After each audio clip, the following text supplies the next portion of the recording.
खुलुमबाय आं सिबिरानि ब्रह्म नोंथांमोननिसिम फिन आं सानसेयारि खौरां लानानै फैबावबाय नोंथाङा जुदि चेनेलाव गोदानबा सानफ्रोमबो फुंनि समाव खौरां मोननो थाखाय एसबी बड' निउज चेनेलखौ साबस्क्राइब खालामनानै ला नोंथाङा बे चेनेलाव सानफ्रोमबो फुंनि समाव खौरां मोननो हागोन। तामुलपुर आरो बाक्सानि गेजेराव थानाय फिसा फाग्लादिया दैनि सायाव थानाय दालांखौ बेखेवनानै होबाय आसामनि गिबि मन्थ्रि डक्टर हेमन्त बिश्व शर्मा बिथाङा।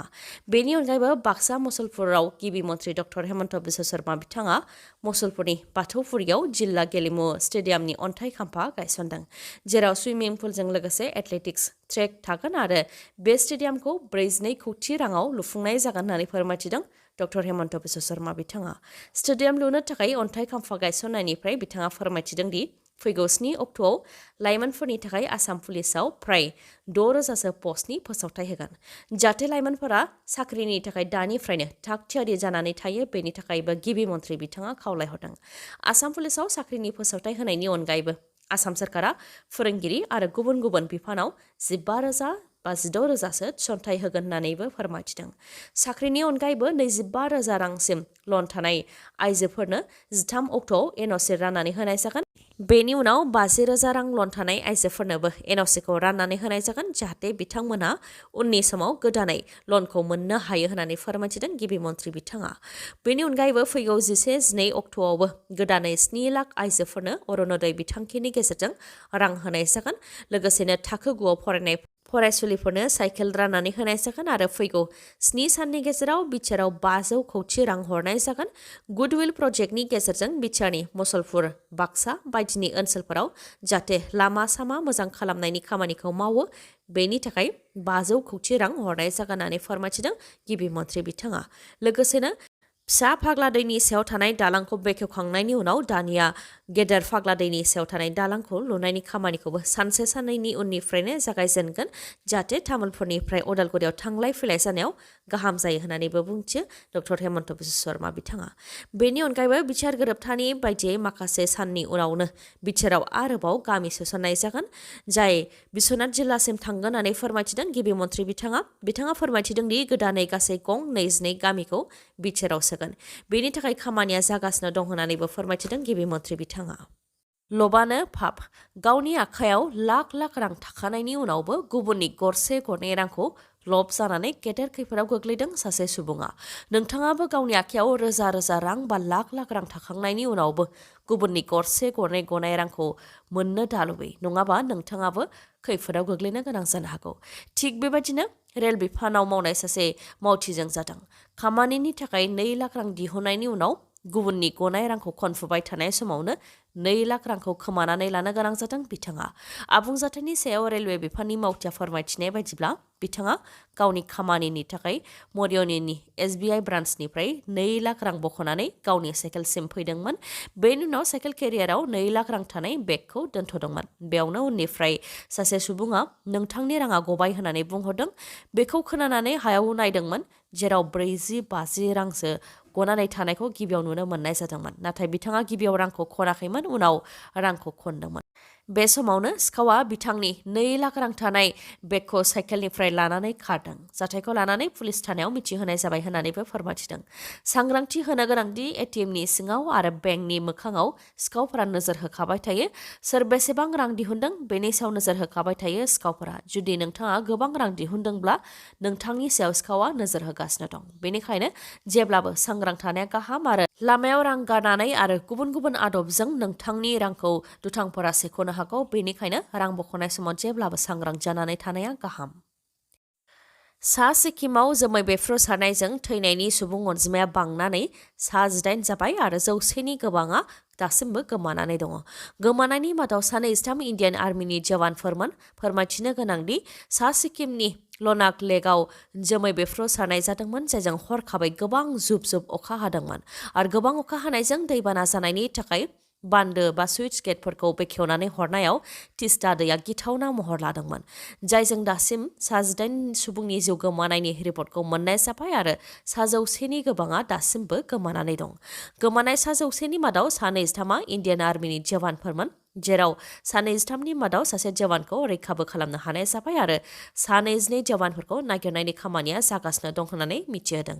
जायनाखि तिस्ता दैनि जिं जिं गोबां गारिफ्रा दैयाव गोदोदों बेफोर गारिफोरखौ जेसिबिजों बोखांनानै गोमानाय इन्डियान आर्मिनि जवानफोरखौ नागिरनायनि हाबाखौ मावगासिनो दं। फोरमायथिनो गोनांदि सिक्किमाव जानाय जोमै बेफ्रुसारनाय जाथायजों गिख्रंथाव दैबाना जानायनि जाहोनाव गोमानाय 22 इन्डियान आर्मिनि जवानफोरनि मादाव आसामनि सासे इन्डियान आर्मिनि जवानबो दं। मुङा मितु कलिता। बिथाङा बाक्सा सालबारि आनन्द बाजारनि थागिबिमोन। नखरनिफ्रा फोरमायथिनाय बायदिब्ला मितु कलिता बिथाङा सोनाब बंगनि आलिपुरदुवारावसो पस्टिंमोन, नाथाय अफिसनि खामानिनि थाखाय सिक्किम फारसे थांदोंमोन। बेयावनो बिथाङा गिख्रंथाव जाथायजों मोगा-मोगि जानो गोनां जादों, जायजों बिथाङा दासिमबो गोमानानै दङ। बिथांनि अनगायैबो सिक्किमाव बेरायनो थांनाय 3,000नि गोबां दावबायारिफोरा नांथानानै दं आरो सा 166 दावबायारिफोरखौ रैखा खालामनाय जादों होननानैबो फोरमायथिदों। 14 नं चिरांदुवार सान्थिफोर भिसिडिसिनि सिङाव थानाय इउपिपिएल हान्जानि गोख्रों मावथि बारग' एनडिएफबि कमल नार्जारिया मैया बिपिएफनि दैदेनगिरि खाम्फा बरगयारिनि नुजाथिनायाव बिपिएफ दोलोआव हाबबाय। इउपिपिएल दोलोआ सोरखाराव थानायनि उनावबो मा जाहोननि थाखाय कमल नार्जारिया इउपिपिएल दोलोखौ एंगारदों बेनि सायाव बिथाङा फोरमायथिदों दि इउपिपिएल दोलोआव थानाय समाव बिचार गोरोबथाया एनडिएफबिजों जानाय गोरोबथा ना प्रमद बर'जोंल' जानाय गोरोबथा बेखौनो नायबिजिरबाय थादोंमोन। नाथाय दुखुनांथाव 34 बोसोर एनडिएफबिफोरा सोमावसारनायनि उनावबो दिनै एनडिएफबि लिडार आरो केडारफोरा जोबथेसालियावनो दं, उदां जानो हायाखै। जानो हागौ बेयो एनडिएफबिनि गोरोबथा नङा। जुदि एनडिएफबिनि गोरोबथा मोनबा जोबथेसालियाव थानाय एनडिएफबि लिडार आरो केडारफोरा उदां जागौमोन आरो गासै हाइनास आरो नन हाइनास केसफोरा सुस्रांजागौमोन होननानै बुंथिदों बिथाङा। बेनिखायनो इउपिपिएलआव थानानै खामानि मावनानै साबजानाय मोनाखैमोन, जायनि जाहोनाव बिपिएफ दोलोआव हाबफैदों होननानै फोरमायथिदों बिथां कमल नार्जारिया। आरो गावजों लोगोसे आरोबाव गोबां सुबुंफोरखौबो लाबोफानानै बिपिएफनि थाखाय खामानि मावगोन। दा लकसभा बिसायख'थिनि थाखाय खामानि मावगोन आरो 2025 मायथाइयाव बिटिसि बिसायख'थिनि थाखाय खामानि मावगोन होननानै बुंथियो। लोगोसे बुंथिबावोदि हाग्रा बिफाननि इएम रनजित बसुमतारी बिथाङा हाग्रा ओनसोल आरो बिचार ओनसोलाव गावखौ गोबां हाबा मावदों साननानै लानो हागौ, नाथाय सिगांनि समाव खाम्फा बरगयारिया हाग्रा बिफाननि इएम थानाय समाव जेरैबायदि लामा, कालभार, दालां, ब्लेकटप बानायदोंमोन, नाथाय इएम रनजित बसुमतारीया लामायाव बाला अन्थाइ होनो थाखाय 10-15 लाख रां हरदोंब्लाबो हाब्रुखौ खोमोरनो थाखायल' लामाखौ टेम्परारि बानायनाय बायदिखौ नुनो मोननाय जादों होननानै बुंथियो बिथाङा।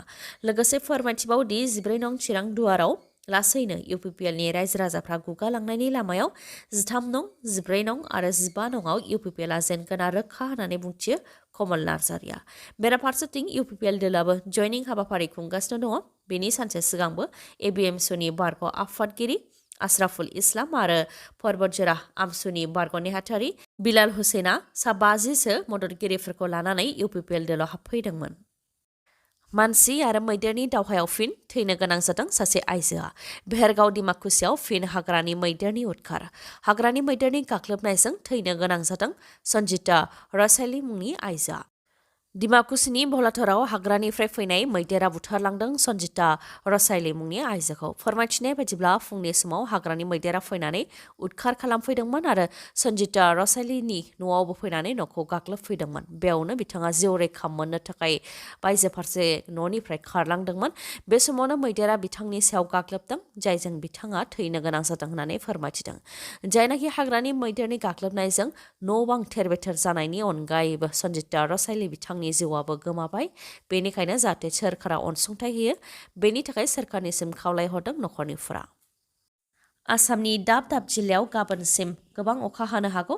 बिटिआरआवबो गाबोनसिम अखा हागोन। बोथोर बिगियाना बोथोरनि सायाव सांग्रांथि होदों। क'क्राझार, चिरां, बाक्सायाव दिनै कमला गाबनि सांग्रांथि फोसावदों आरो गाबोन गोमो गाबनि सांग्रांथि फोसावदों।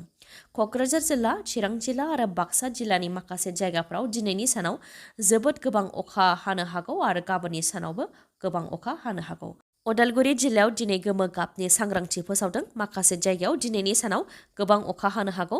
बिटिआरनि बायजो बङाइगाव जिल्लायाव दिनै आरो गाबोन गोमो गाबनि सांग्रांथि फोसावदों। अदेबानि गोबां अखा हानो हागौ। चाइनायाव जानाय एशियान गेम्स 2023आव भारतआ दासिम मोन 86 मेडेल देरहासारनो हाबाय। चाइनाया बयनिख्रुइबो बांसिन मेडेल देरहासारनो हादों, गासै 333 मेडेल देरहासारनो हादों। बेनि मादाव 179 सनानि मेडेल, 99 सिलभार मेडेल आरो 55 ब्रन्ज मेडेल बेनि उनाव दङ जापान गासै 158 मेडेल देरहासारनो हाबाय बेनि मादाव 44 सनानि मेडेल 55 सिलभार मेडेल आरो 60 ब्रन्ज मेडेल बेनि उनाव दङ साउथ करिया गासै 157 मेडेल देरहासारनो हाबाय बेनि मादाव 33 सनानि मेडेल 47 सिलभार मेडेल आरो 77 ब्रन्ज मेडेल बेनि उनाव दङ भारत गासै 86 मेडेल देरहासारनो हाबाय बेनि मादाव 21 सनानि मेडेल 32 सिलभार मेडेल आरो 33 ब्रन्ज मेडेल बेनि उनाव दङ उजबेकिस्तान गासै 60 मेडेल देरहासारनो हाबाय बेनि मादाव 19 सनानि मेडेल 16 सिलभार मेडेल आरो 25 ब्रन्ज मेडेल बेनि उनाव दङ चाइनिज टेपे गासै 53 मेडेल देरहासारनो हादों बेनि मादाव 15 सनानि मेडेल 15 सिलभार मेडेल आरो 23 ब्रन्ज मेडेल बेनि उनाव दङ डेम'क्रेटिक पिपल्स रिपाब्लिक अफ करिया गासै 35 मेडेल देरहासारनो हाबाय बेनि मादाव 10 सनानि मेडेल 16 सिलभार मेडेल आरो 9 ब्रन्ज मेडेल बेबायदिनो माखासे चिरां जिल्ला बिजनी ओनसोलनि थागिबिफोरनि थाखाय मोनसे गोजोनथाव खौरां बिजनीनि बागुरुम्बा टिभिएस श'रुमा नोंथांमोननि थाखाय गोजोनथाव खौरां लानानै फैदों मटरसाइकेल बा स्कुटि बायनो मिजिंथिनाय बिथांमोननि थाखाय फुजानि स्पेशल अफार फोसावदों मेगालन मेला खुंनो आखायाव लादों बागुरुम्बा टिभिएस श'रुमा नोंथाङा मटरसाइकेल बा स्कुटि बायोबा खम रां होग्रोनानैनो मटरसाइकेल बा स्कुटिखौ मोननो हागोन लोगोसे बेसेन नाङालासे गंनै हेलमेट जायखिजाया मटरसाइकेल बा स्कुटियाव फुल टेंकि थावजों लोगोसे गोबां खाबुफोरखौ नोंथाङा मोननो हागोन आरोबाव मोनसे खोथाखौ नोंथांनो मिथिहोनाया गाहाम नोंथाङा जायखिजाया कम्पानिनि गोजाम मटरसाइकेल बा स्कुटिखौ बागुरुम्बा टिभिएस श'रुमावबो सोलायनानै बे फुजानि समाव गोदान मटरसाइकेल बा स्कुटिखौ बायनो हागोन अब्ला नोंथाङा बांद्राय सानबाय थानो नांला गोख्रैनो बिजनीनि बागुरुम्बा टिभिएस श'रुमनिफ्राय गोदान मटरसाइकेल बा स्कुटिखौ नोंथाङा गावनि न'सिम लानानै फैनो हागोन नोंथाङा जुदि माबाफोर मिथिबावनो हास्थायोबा 7002132259 नङाबा 8638131734 बे नाम्बाराव खौरां लाहरनो हागोन गोजोन्थों खौरांखौ जोबजासे नायनायनि थाखाय गोजोन्थों नोंथाङा जुदि खौरांखौ मोजां मोनदोंबा अन्नानै लाइक कमेन्ट आरो शेयार खालामनो दाबाव गोजोन्थों